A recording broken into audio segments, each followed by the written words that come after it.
शहरात झालेल्या पावसामुळे अनेक ठिकाणी पाणी साचून जनजीवन विस्कळीत झाले आहे। विडी घरकुल, दहिटणे, शिळगी, अक्कलकोट रोड परिसरासह अनेक भागांमध्ये घरामध्ये पाणी शिरल्याने नागरिकांना मोठ्या अडचणींना सामोरे जावे लागत आहे। शहरात झालेल्या दमदार पावसामुळे अनेक भागात पाणी साचून जनजीवन विस्कळीत झाले आहे। विडी घरकुल, दहिटणे, शेळगी, अक्कलकोट रोड परिसरासह विविध ठिकाणी पाणी घरांमध्ये व रस्त्यांवर शिरल्याने नागरिकांना मोठ्या अडचणींना सामोरे जावे लागत आहे। या परिस्थितीची माहिती मिळताच सोलापूर महानगरपालिकेचे आयुक्त डॉक्टर सचिन ओंबासे यांनी प्रत्यक्ष घटनास्थळी भेट देत पाहणी केली।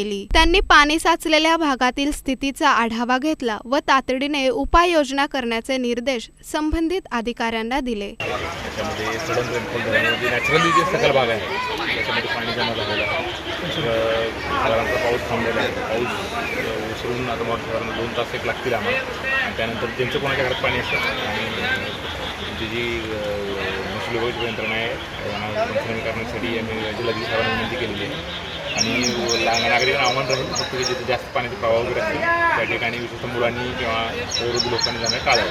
साधारणतः 2 तास आमची यंत्रणा आहे, ज्या ठिकाणी पाणी कुठं अडले असेल काय असेल त्याच्या काढण्यासाठी आमची यंत्रणा तिथं दाखल। दरम्यान पावसामुळे शाळांच्या इमारतींमध्ये पाणी शिरल्याने विद्यार्थ्यांच्या सुरक्षिततेच्या दृष्टीने शहरातील अनेक शाळांना सुट्टी जाहीर करण्यात आली आहे।